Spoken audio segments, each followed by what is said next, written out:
This is your before and after story, where your first steps towards a new life-changing career begin.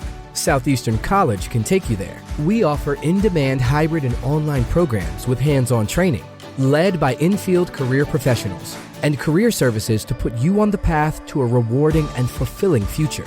This is where your transformation begins. Southeastern College, your future is bright. Visit sec.edu to get started.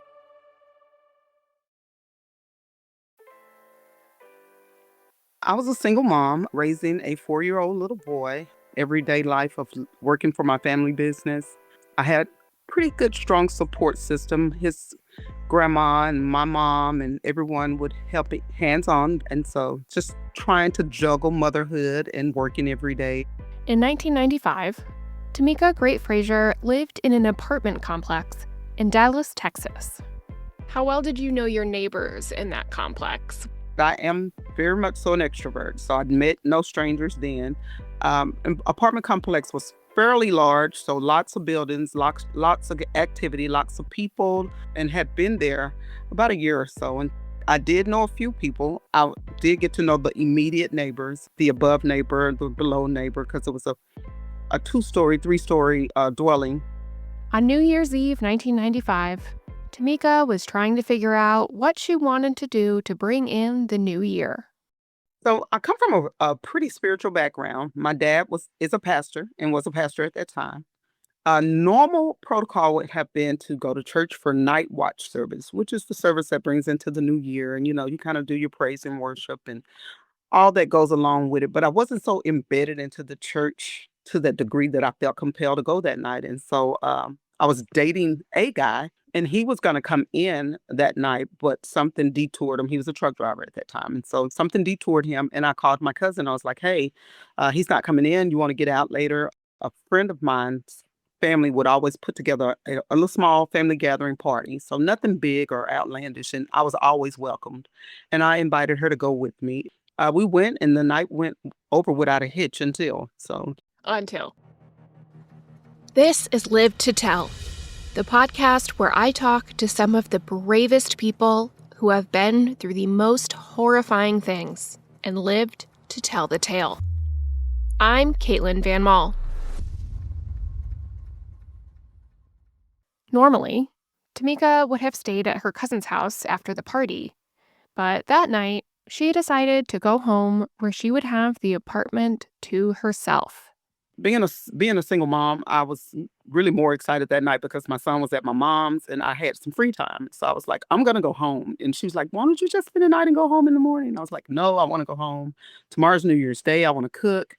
And so I convinced myself to leave her, which was only maybe a 7-minute drive from me, to go to my apartment. And as I drove home again, the only angst I had was worried about maybe a drunk driver or something, or somebody misfiring their weapon because they're excited about the new year. And I'm thinking from point A to point B, if I can get there, I'm safe. When she got home, she saw one of her neighbors that she knew as T. I knew him as T then. His official name is Emmanuel. I didn't know that until after the fact, of course. I knew T through the affiliation of the girl he actually lived with that went to high school with me. Because of that relationship, it was a little bit more neighborly because I knew her. Hey, T, how's it going? But not behind closed doors neighborly. Sure. Where did he live in relation to you? So my building was 28, and I believe their building, which was next to mine, was 29. And so very next breezeway would have been theirs. And so once I pulled into the apartment complex and found parking, near my building, I did see T. He was standing outside, and it brought about a sense of security, to be honest. I see somebody I know. Mind you, Caitlin, it was 3:00 in the morning. Mm-hmm. And I'm thinking, it's late, but he's standing outside. It's New Year's Eve was, nothing abnormal. I pull up, and I had on a pair of heels, I remember vividly, and black pants and white shirt. And I thought, let me come out of these heels. I had a pair of slippers in the car, and I'll switch these out, taking my time. He's standing there, and really, again, a layer of protection to me anyway. Mm-hmm. I get out of the car, and I'm lagging my purse and my coat and things that I had in hand.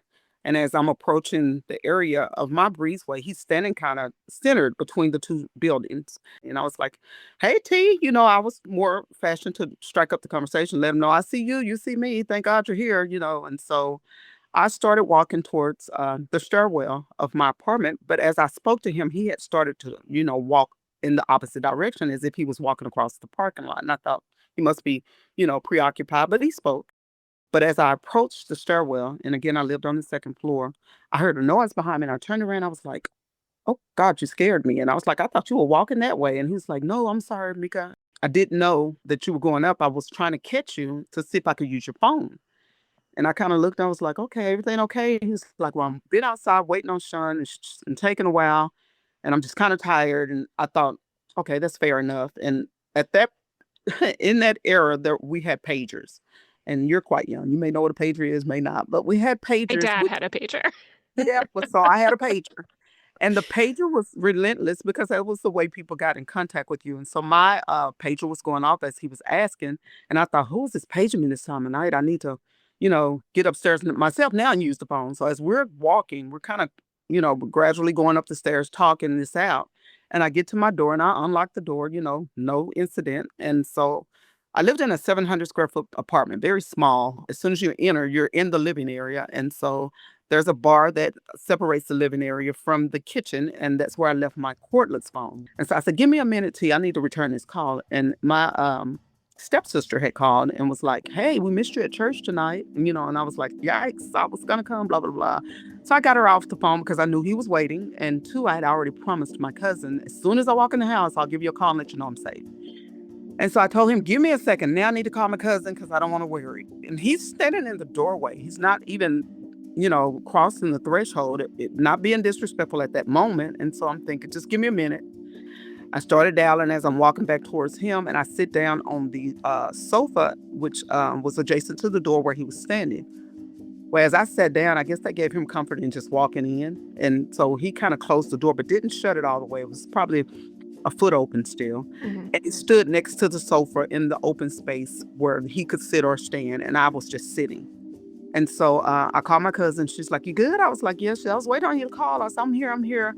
And I didn't say somebody's here waiting to use the phone. I said, "Go ahead, I'll call you tomorrow." And she probably thought, maybe she's entertaining her boyfriend or something. She's rushing me off. And I said, "I'll call you tomorrow. Come over and eat dinner. I'm going to cook." I hang the phone up and I hand it to him. And as I handed to him, he stood there and he made a call and it failed. The call was like a recording, like you dialed the wrong number. Mhm. And so he made a second call and it failed. And so I'm thinking, okay, I'm not sure who he's trying to reach, but at this point, I'm sitting here. I realize it's 3 o'clock in the morning. Go ahead and finish so I can let you go. Mhm. He did it a third time and the phone was just ringing and ringing and ringing. He was just waiting for whatever to answer on the other end. After he realized he was not going to make a connection, he handed the phone back to me, but rather than him walk out, he sat down in that open space. And I'm thinking, I didn't give you any indication that you could stay or were welcome to stay and do whatever you were waiting on. But no sooner than I could ask him what else I could help him with, he took his fist and he struck me in my face as hard as he could. It was just like a quick snap. And I thought, whoa, what was that about? And I was like, hold on, T, what's going on? And I could only assume he was upset for not getting through on the phone call. And I'm thinking, what's the problem? Why did you hit me? And as I'm asking, he's hitting me again. And so now it's ensuing a fight. And I'm thinking, I got this phone in my hand. I don't know why this guy's hitting me. And I was like, T, do you need my phone? What do you need the phone again? Do you need my purse? I'm trying to ask him everything I can think of to get his attention to snap back. And so as I'm asking, the more I asked, the more he punched. And at this point, I'm thinking, I'm going to have to fight. And I don't even know why. And I didn't think fight for my life. I just thinking I'm fighting. And so I'm swinging and I got this phone and I'm thinking, oh God, do I call somebody? What do I do? And I'm screaming at him and he's punching me. And I hit the talk button on the phone, big round button on those old school phones. And I thought, I'll just dial 911 or hopefully get to 911 because at this point, this guy's losing it. But in the skirmish, she didn't know if she had dialed 911 accurately. She continued to offer him her belongings, car, anything to get him to stop. But He was not saying anything. He was just wanting to bludgeon in and fight. And by now, he's at a level of aggression of not listening to me. And I lost the phone as I turned around and tried to fend him off with both hands. And I looked at him and immediately I saw a sharp edge coming towards my face. And I thought, whoa. Now, mind you, I'm kind of pent down in the sofa from trying to turn around and fight him. And I'm just about the size of a rag doll. And he was very slender, but very tall. And all I could think of is I'm fighting this guy and I don't know why. I'm screaming and I'm still trying to figure out why I'm fighting. And as I'm trying to swing with the free hand, I grabbed his wrist with the hand that was controlling the sharp object. And I'm thinking, oh God, he's going to stab me with whatever this is. And it was coming towards my face as I was trying to fend him off as best I could without getting stabbed. Well, it punctured my left side of my face. And I thought, oh God, now there's blood everywhere. I'm still swinging, he's still punching, and he's now stabbing. And I'm thinking, grab his wrist, and with everything in me, I'm holding just that wrist alone. I didn't care anything about a punch. So I'm trying to get out from under him. And again, Kayla, I'm very spiritual. And so immediately I'm thinking, oh God, please help me. Oh God, please help me. And then I'm like, in the name of Jesus, I'm just thinking anything spiritual I can do to kind of resonate with just feeling like this is demonic and it needs to go away. Mm-hmm. As I'm trying to get away from him, he's grabbing the back of my shirt and he's just ragdolling me around. And I'm just like, God, why won't he go? What is he doing? Why is he doing this to me? And I'm just now regurgitating because I'm losing a lot of blood. The sickness that comes with that, there's a lot of shock that goes on in the body. My body's kind of shutting down, but not to the degree of fatigue, just cold and clammy. And now I'm half disrobed in certain areas because my clothes are torn. And then I started feeling him hit it up on the side of my head. Well, found out he's stabbing me and I'm not really feeling it. Your body shuts down and you know something's happening, but more blood was coming. So I knew something more than just being hit was happening. And by then I'm just screaming, God, what do I do? And I'm praying out loud. I'm negotiating. Anything you can think of. I'm slinging the furniture around so it can get in his path. And again, that little bitty room was like a huge track field trying to get away from him. And sadly, I thought if there was everything that ever happened to me and blood would be involved, what would I do? Do I play dead? Do I fight? What do I do? And at that moment, I honestly believe the Holy Spirit, in terms of my faith, came down and was like, just play dead. Fall over in that pool of blood and just lay there. And give him any indication that he's won or conquered you so he can leave and you can get help. Because I had energy like a raging bull. I did not lose to fatigue. I was really wired up. And all I could think of is if he knows I'm wired up, then he's going to continue to try to kill me. Is he saying anything? The only thing I ever could get was the grumbling and roar. It's just sounding really demonic. If you could ever think about a spirit of a demon and the grunginess that comes with it, there's just a lot of grunting and noise making. Nothing that says, I'm mad at you, or nothing that says, this is for you. And so as I'm laying there, I'm trying to slow my breathing down. And as I'm thinking that he's thinking I'm dying, he decides to disrobe me from my waist down. And I'm thinking, oh God, it's getting worse. Oh, this cannot happen. If he's disrobing me, that very well means he's getting ready to try to violate me. And so at that point, he leans back because he gets down in the floor with me to do this. And I had a little bit of a peripheral. He leans back on his knees, and then I see him at that point pleasuring himself. And I screamed out, Jesus, please help me. Just unconsciously it came out. And he took the very object and he stabbed me in the side of my head, and he just kind of almost kept it there as if to say, you die. And his exact words was, bitch, Jesus can't help you, die. And I took a deep breath, and it felt like a gasp, but it was so deep in nature that I thought, I didn't die when I took that deep breath. Still got energy, so I'm still alive. And at that very moment, all I could think of was my little boy. He was 4 years old at the time. His 5th birthday was within 5 days. And all I could think of is, I gotta live for this kid. I had him, at a young age. God promised me that if I did right by him, that he'd help me raise him. He'd see me through this single parenting. I started using all of that mentally to gain incentive in that very moment. Then, Tamecka started hearing sirens. Her 911 call had gone through, and the operator could hear everything that happened.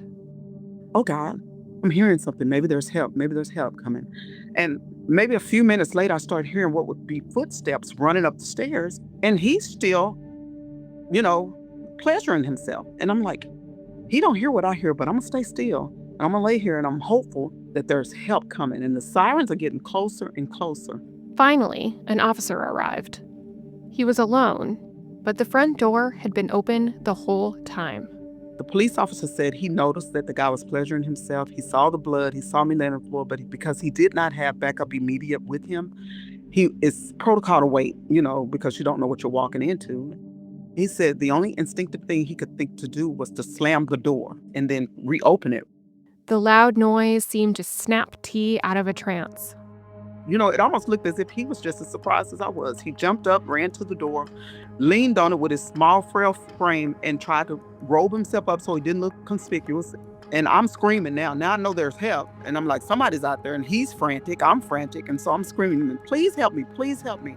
Again, I'm disrobed from my waist down. And so he ran past me to try to go and barricade himself in the bedroom, which again was just feet away. And I thought, where's he going? And I jump up and I grab my clothes and try to get myself decent, and I'm running to the door, and the police officer opens the door and he runs in, and I said, he's in the room. I don't know what he's getting ready to do, but he's in there and I need help.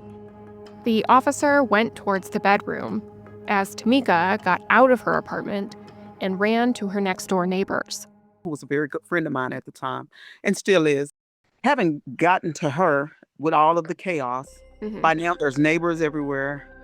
People's wondering where the ambulance are going. It brings about the crowd. And she's looking at me and she's not frantic. She's just kind of staring like, what on earth happened? And she was in a trance, if you will, but even more so, just more shocked. And I said, I don't know what T did, what's wrong with T, but he just jumped on me. And again, I remembered the sharp object, but I never gave it a lot of credit. I told her, I said, call my dad, call my brother, call my cousin. I'm rattling out all these phone numbers. Just get somebody that's attached to me here now to help me. But her friend was still in quiet shock looking at her. So she's kind of like, and she wanted to say something about the way I looked. And another girlfriend was spending the night with her that night, and she ran to the door to see what was going on, and she just screamed, just like, oh my God. She took on all of the drama, if you will. And I thought, Evelyn, her name's Evelyn. Evelyn, chill. I know it's bad, but like, I'm the one who got attacked. Why are you freaking out? she said, scissors. I just kept hearing scissors. And I thought, just get her away, And so she told her, Evelyn, chill out, And I think gracefully God put it on Bridget to just stay quiet. Before Tamecka could really interrogate what Evelyn was freaking out about, the paramedics arrived. I was tended to with a C-collar and a gurney to get me down the stairs, to get me to the ambulance. And the paramedic he had changed a whole different shade. He could not believe his eyes, but, he had to stay professional as best he could. And he started out, Miss Grace, you're going to be fine. We're going to get you some help. There's a hospital right down the street. I was like, don't take me there. Take me to Parkland. Parkland is known for trauma. I have no idea where that came from, Caitlin. I was young, had never had a traumatic experience. So they continued with the journey to Parkland. As they were driving, he said, we're bringing in a 24-year-old female, multiple stab wounds, and he was giving my condition. And then I heard a pair of scissors protruding out of her left ear. And I thought, did you just say I have a pair of scissors in my head? The sharp object T had stabbed her with was one half of a pair of scissors. When he stabbed her the last time, they went into her ear and stuck there. He was like, you're going to be fine. We got this. Your vitals are good. And he stayed in the professional space. And he did everything in his power to keep me from just spazzing out. And by then, I'm chatty Cathy, asking all the questions I can think of. And I'm like, what are you guys going to do?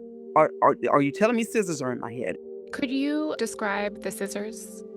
The scissors, if you had to think about it, would remind you of cutting shears for hair at a barbershop or a salon. And they have the little curve at the end of one of the circles. They were long and sharp in nature, maybe about a 3 to 4 inch blade, and the handles were just as long. During the midst of the struggle, and when he did initially stab me in the face, as I was holding his wrist, something happened that the screw came out of those scissors. So it ended up being a long line of just a knife.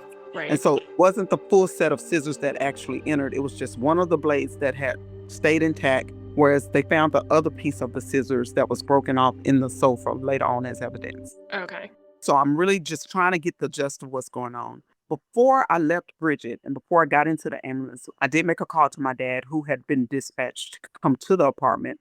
Somehow my dad made it to the apartment and to the hospital in record time and before I even got there. I don't know how all of that happened, but when they opened up the ambulance doors and I had made it to the hospital, there stood my dad. One of the coolest guys you'll ever meet. Never ever loses his cool. Very soft spoken, very compassionate. But to hear his voice rivet and him scream, I knew it had to be something extremely bad. Yeah. And it's like you never, as a parent, Yeah. obviously that is the scariest thing. Helpless. But Complete. as a child, to see your, I assume, very strong, silent dad freak out, Yeah. did that change things for you about how you felt about your condition? It did. I immediately went into a toddler space. I started to cry. I started to spaz a little bit and think, Daddy, help me. What is going on? What did I just endure? Can you please explain why you're upset? Please tell me what's going on. That happened, but it happened with assurance that I had people around that were going to help me. And so I felt more vulnerable at that point where I could cry and hopefully they could calm me to a point that I didn't, of course, exacerbate any of my vitals. But I was freaked out once I saw my daddy freaked out. Word had gotten out to Tameka's family, and they all started pouring into the ER. Did you see anyone other than him before you went into surgery from your family? Yes, when I first entered into the hospital and they were taking me back for testing, I was going in and out the MRI machine, having to go from hallway to hallway. Each time they gurneyed me around, I would see family members, and the walls were lined. I won't be boastful, but I know a lot of people then, and I know an enormous amount of people now. And everybody that you can think of who probably thought I may have been getting ready to leave this earth showed up with that intent of just making sure they had a moment with me. And so that stemmed from family to cheerleaders from when I was in high school, college buddies, working family, church family, you name it. If they had an attachment to me, they made it to that hospital in record time and the walls were lined. Did that make you feel better about your chances or worse? I really, if I can think hindsight 2020, more so that night, I was probably more freed that I had that kind of support. But when I think about it now, of course, these people are waiting on me to probably die. So I don't know what I really had. I was just grateful to have the support around at that time. Yeah. My dad would be the spokesperson from the night on out to each and every person that would, come to me, whether it be a doctor, friend, family member. And he would always kind of set the stage and share my condition in the prelude before they would enter the room. I would hear this spiel and he would kind of just set the tone. And each time he did that, I gained some strength to try to prepare myself so whoever would come to the bed wouldn't freak out or wouldn't put me in the grave. Before she went into surgery, the police were already there to take a statement. And they wanted to know the relationship between he and I and how I knew him. Because when they rolled me from the apartment complex, I saw him sitting in the back of the police car. Mm. They had to pass the car up to get to the ambulance. Turns out, The guy jumped out of the window, second story window. And as he landed on the ground, there was two police officers that was coming to help the one attending officer. So those guys just, we see somebody flying out the windows. Let's ask questions, and figured out what this is all about, not knowing if he was the victim or the assailant. so Tamekka didn't have to worry about her attacker being free. But there were major concerns going into her surgery. Those possibilities stemmed from me either having a stroke, losing my eyesight, losing my hearing, dying, bleeding out. The blade that was intact was leaning against my main artery, just literally leaning on it. And all of the pictures that they put up on the scans to try to determine how do we get this out the same way it went in and slide it so cautiously that it does not tear that vein, because if it does, it's over. And so I had to hear that. And they called out all stops. Doctors were called in from 2 neighboring hospitals to help with the surgery. Guys, we need everybody that's been in some kind of conspicuous situation to help us figure this out. And so they joined forces, and 13 hours later, I was free of scissors. The surgeon was even more surprised that he could even get it done. He said it, and he thought somebody's got to be watching out for her because there's no way in a million years we can repeat this. While Tamekka was in surgery, the waiting room was getting a little rowdy. Were you aware of what your brother's reaction was? Not the one that I spoke about in the book. Tamecka wrote a book about her experience called Life After, a memoir of inspiration post-survival. He was a feisty guy. I lost him to COPD a couple of years ago. So Sorry. thank you so much. He was truly the firecracker of the family, just one of my best friends. And so I knew if anybody would get rambunctious, it would be him. I understood that he kind of kicked a lot of dust up in the emergency room because there was this whole alliance formed to go and try to bond him out and kill him. Yes, they were loosely formulating a plan to bond out T and kill him. My oldest brother was very much so more compassionate, more soft-spoken, more let's be more rational. And so between the two, I heard there was a very comical setting going on. But like, we don't need to catch charges. nobody catches charges today, buddies. Yeah, it's so funny because my stepdad's father at the time, 90-year-old guy, he may have been in his 80s or 90s at the time, he was one of the ones hyping him up. It's like, what are you going to do? So I got all of these stories after the fact, but it was great to know that they were just really, team, let's make sure she's good, but nobody needed to go to jail. We're going to be right back. When Tamecka woke up from surgery, she was intubated and couldn't talk. She was extubated within days, and she was able to get up and walk with some help. And I think maybe day 3, I wanted to get up and see if I was stable enough to walk. And so I had help walking, one person on one side, each side of me, to kind of get me 3 or 4 steps in a day or, during the hours of the day. But I still hadn't gotten a mirror to see what I looked like. And then finally I got up one of those days, one of those moments when I got up to walk and I turned around and looked in the mirror and I was just really swollen. And I thought, this has got to get better. I can remember them telling me when I first got there, my head was swelling in record numbers. And that would be part of my dad's spiel. She doesn't look like herself right now, but she will, and kind of doing that. And so as the days progressed, I knew then I had to tell myself it's only temporary. It's only temporary. I didn't know how extensive anything was. I just knew that it wasn't me or my normal look. Mm-hmm. And so as I started to heal, even post-hospital stay, I noticed that my eye doesn't look the same. My face doesn't really look the same. Doesn't look bad, but it doesn't look the same. During the attack, Tamecka had been cut across her left eye. And it went in a downward motion, so it shifted my pupil as it was coming down. And so I did end up having a little bit of strabismus, which is cross-eyed, but in a more vertical way. And so that was just a little bit of damage, but I knew nothing of the sort until I was unbandaged and I had started to heal. It also caused her left eyelid to droop, which was hard to accept. I got to figure this thing out. And how do I go back to Tamecka? I wanted to go back to normal. Normal didn't come back immediately. And over the course of time, I thought, this is my new normal. This is just reassurance that I survived something. And so I started to use it as more of just a reminder that, it could have been a lot worse one and that, God was truly with me. And I can see out of the eye. I don't look the same, but I'm okay. And so I had to really convince myself at that point, it's not a bad thing, it's a good thing. It's a really hard thing to finally settle in. Yeah, I think more of what could have been worse. And that settling came a little easier when I thought about all of the chain of events as I replayed them in my head over and over. How, thankfully, that last wound didn't kill me. And so the scar started to shrink mentally for me after thinking about that stuff more and more. And I'm grateful for that. Yeah. I mean, it could have been worse, but Yeah. I think I would go through, why did this have to happen at all? Yeah, there were moments that I can tell you for certain that I thought I didn't sign up for this, especially when I thought about all of the attention that it brought. Because it was deemed such a miraculous survival, the media was all over it. I was getting calls and contacted from all over the world. CNN had did a blurb. Turkey, people in Greece. I spoke with translators in Spain.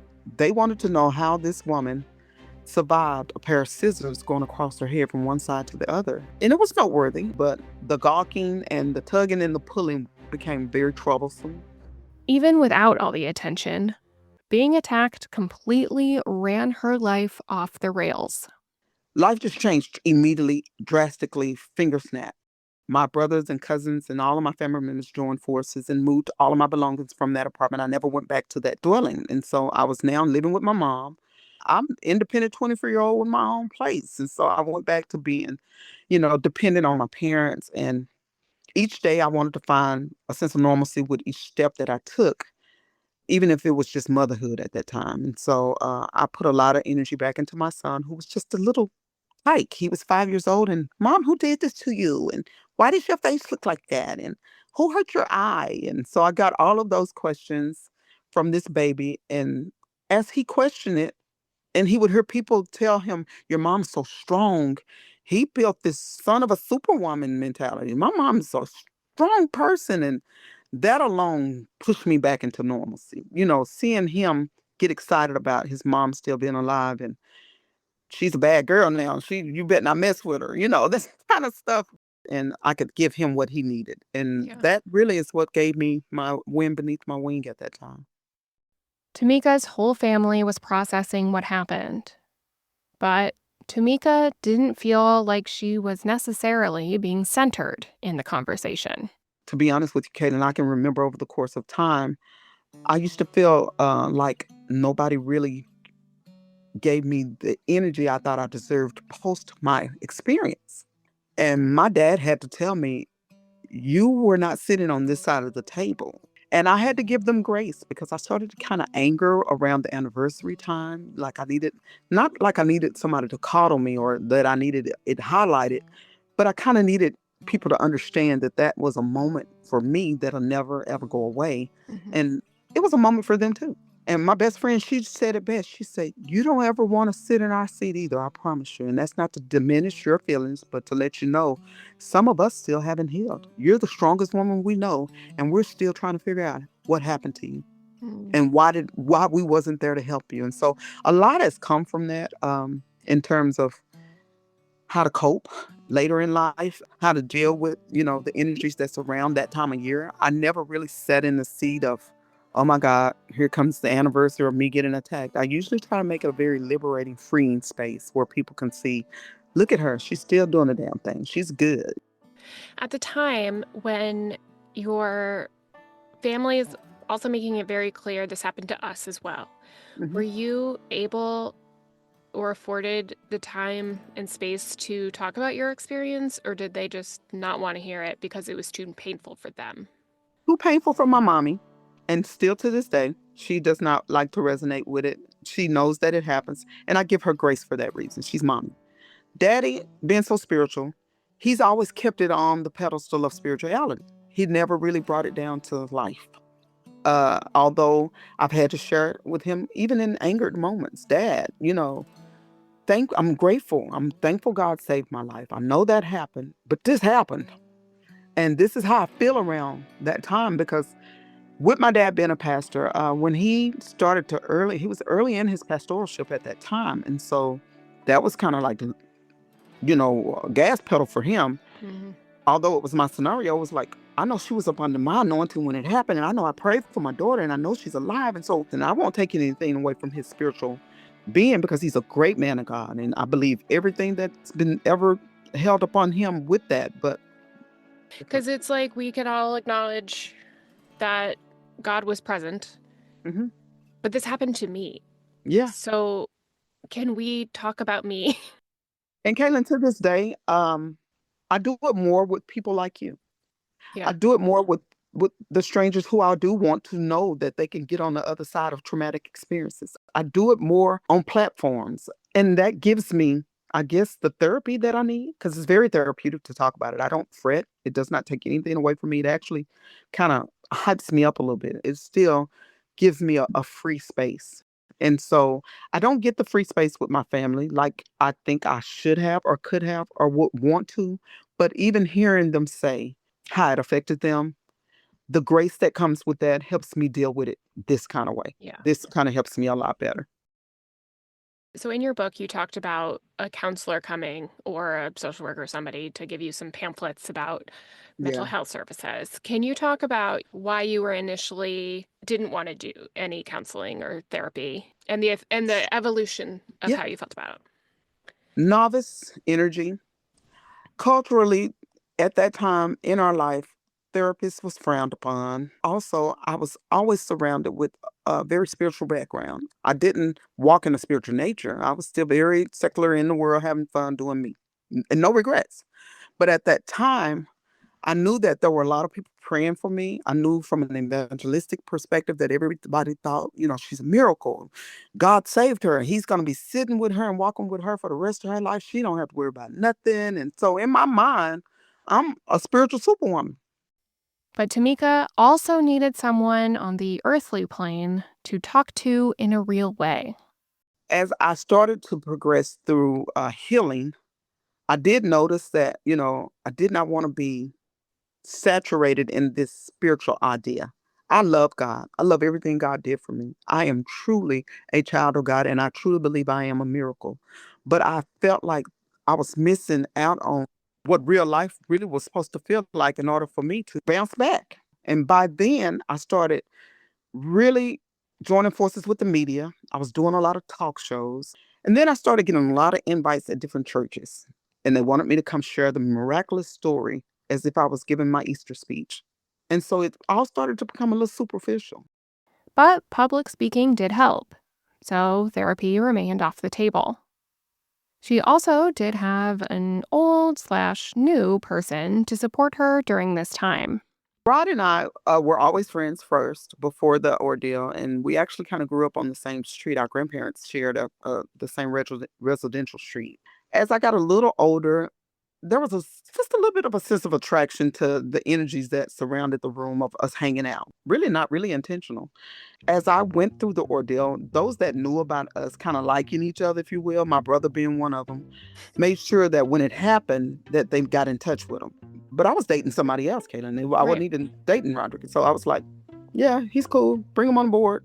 I had a child. His dad was there, so I'm thinking, what guys are out there? Bring them on out. Whatever this looks like, bring them on out. And so They can join the big old waiting room full of my yeah. people. And so Roderick joined the waiting room.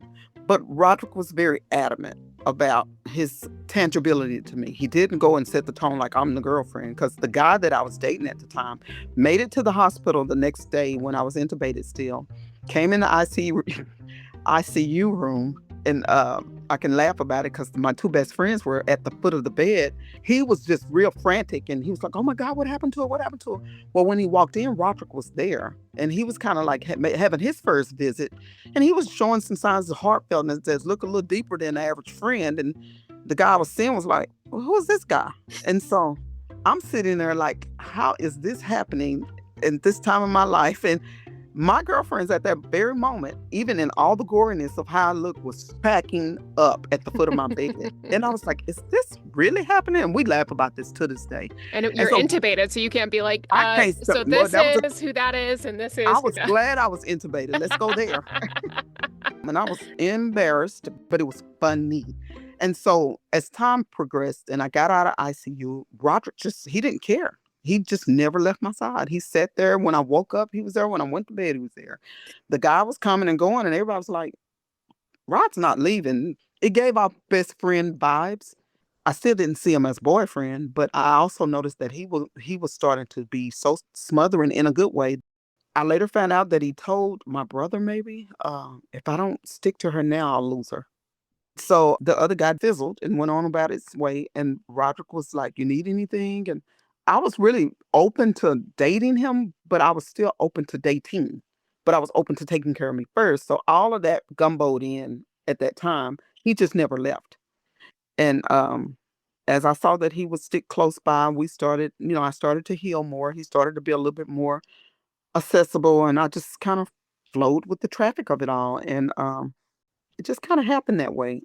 A year later, I conceived my 27-year-old son, and we married 2 months after his birth. It was kind of almost like, what were we doing here? And that was kind of just, the spiel at the time. And so I became the apron and the white picket fence wife and mom overnight, head spinning wise, to be honest with you. Is that what you wanted? I didn't know what I wanted. I just know I was with another child. I was still young. Life was busy. The family business was back on board. I was back at work. The media was all over me, so I had a other side of life I had to deal with. And of course, she had to deal with the trial of Emmanuel Moffett, who we've been referring to as T. We get to court. They've got a laundry list of witnesses from prior incidents in this guy's life where he had a rap sheet of assault cases. He had also been arrested during the violence at the 1993 parade celebrating the Dallas Cowboys winning the Super Bowl. And I later found out that the girl, Sean, that he lived with, that he had attacked her and had a pending assault case. We went to court in April, and I'm a fashionista by nature. I love clothing. I love shopping. One of my weakest moments is shopping too much. Same. I do a lot of that. And so I thought, what am I going to wear to court? I got to be ready. Not thinking about testifying, but what am I going to be wearing? Honey, I found the baddest suit I could, and I was ready.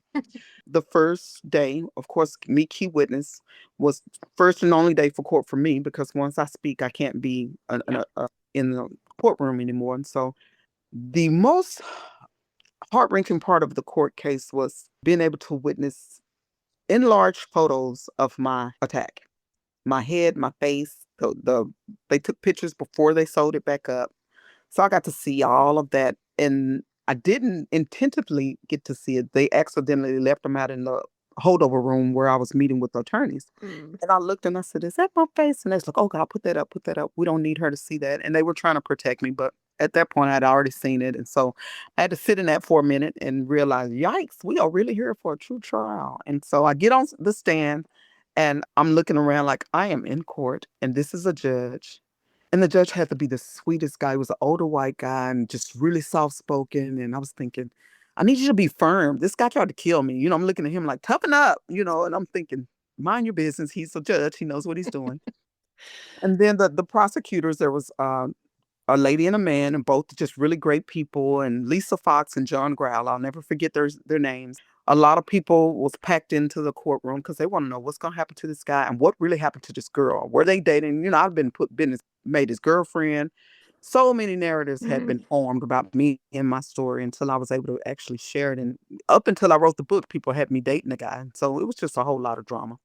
So I get on the stand and they start out just like any other court case. Can you tell us if the person's in the room? Can you identify him? And immediately I identified him. And that was the first time I'd seen his face. And I thought, God, T, why did you do this? It even came to me like, I've seen you all this time. What is wrong with you? And why me? That's when, if I had to have a moment, I got pissed within a couple of seconds, but that was all internal. I never, of course, divulged that at that time, but that's what I was thinking. They told me to give an account of what happened, and I did. I got through telling the story as they would have read it and heard it many of times, and they removed me from the courtroom. And so I didn't get a chance, of course, to hear his testimony, but I understood it. After the news got a hold to it, of course, him trying to defend the fact that I cursed him out and I was mad about something. I threw a lamp at him and he tried to defend himself. So, okay. So it's her fault, really. It's all my fault. And sadly, the prosecutor said, we're not even going to argue this. And even his defense attorney was like, yeah, it was far-fetched to even cross on this. We don't have nothing. We have nothing. Yeah. After that was done, they went on and they spoke to all the other witnesses and got their account of what they know about the guy. And the things that we found out was just horrific. There was a young lady that came from a smaller city not far from here that he dated years ago, that they pulled her records from an assault case. The girl he was living with, I told you, he had one pending. And then the police officers that apprehended him at the parade, they were there and they gave an account to that. And so they had built a whole Bible of drama for him. And didn't last long. I think we were in court maybe 5 days. So I think the jurors were maybe gone about 2 hours. A quick turnaround. Came back, of course, found him guilty. Initially, the case went from assault with a deadly weapon to attempted capital murder. After it became an attempted murder case, they knew that they could at least ask for life in prison. The eligibility of parole was put on the table and it was accepted. So he's eligible for parole in 30 years, which will be January 1st, 2026. Wow. How I do you know. feel about that? I never really took my attack personal. I didn't ever just really worry about, where he was or what he was doing. I think I was more nosy. So I would do my homework from year to year and just kind of, where's this guy at? And what is he still in the same spot? But as time has progressed, I thought, well, it's law. He did hurt me. If he was sick enough to do it then, I don't know if there's any reformation behind bars. So when it's time, let me know. So I reached out to the Texas Department of Criminal Justice about a year ago as the year started to get closer. Mhm. And I said, I'm still alive and well. This is where I am. Here's my email address. If you will keep me abreast of proceedings going forward, I'd appreciate it. So they've got me in a system that will notify me of any upcoming parole meetings, board meetings, or whatever they do. It took many years after everything more or less settled down, but Tamecka did eventually go to therapy. Counseling never really entered into my space until much later after I married and had kids and started recognizing my world is still spinning from 1996 and I didn't do nothing about it. And kind of everything at that point started to kind of simmer down. And so real life started to look normal again. But what happened to me didn't go away. And so at that point, I'm like, I can't just sit in this without getting help. Or I can't just sit in this and assume that I'm strong enough to handle all of the days that come ahead. And so that's when I started to evolve into knowing it's okay to talk to somebody. It's okay to, not be okay. So last year I was like, I'm a little exhausted. I need to take some time off. So I took about 8 weeks away and I saw a therapist then, but I spoke more along the lines of what I was dealing with at that time. Yeah. So if I can be really honest with you, there's still space for me to really sit in this and figure it out. And I have yet to do it because life keeps life.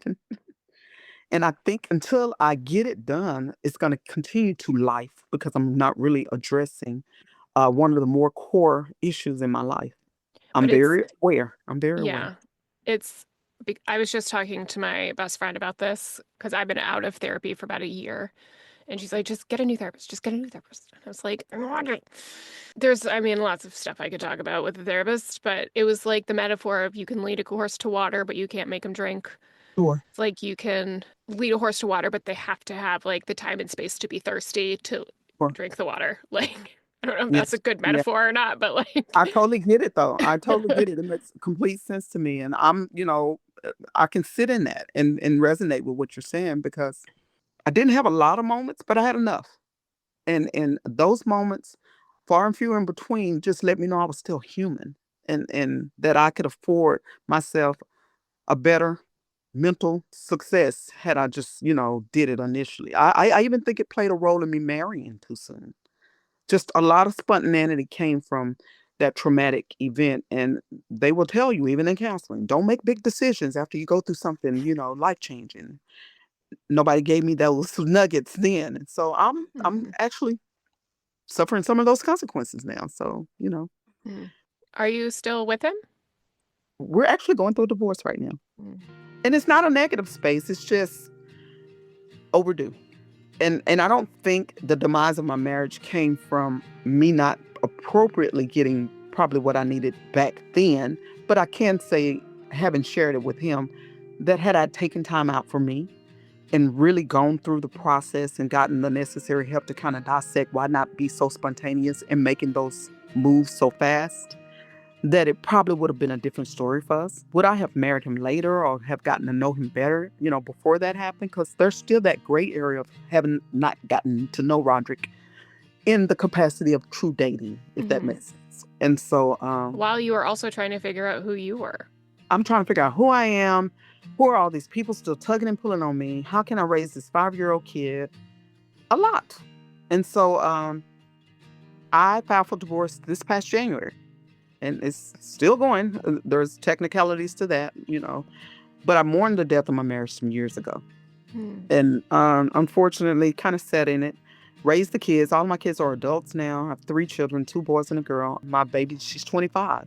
I'm now grandmother of 3 beautiful grandboys that I am just super crazy about. And I'm ready to get to a space where I can be selfish enough and take complete care of Tamecka. But I've it's been a not mom. selfish. Well, selfish in a very positive sense. I use the term selfish, and I may not be using it in such the way that it sounds, but when I say selfish, this is a very attractive space for me. And it's a space for me to love on me, again, get to know who I am, and really allow myself to resonate with all of the things I've dealt with over these last 30 years. I would love to marry again. I would love to write again. I would love to have more speaking engagements. I would love to do things that allow me to walk away feeling free. I've done a lot of people pleasing in a good way, and now I'm ready to please Tamecka.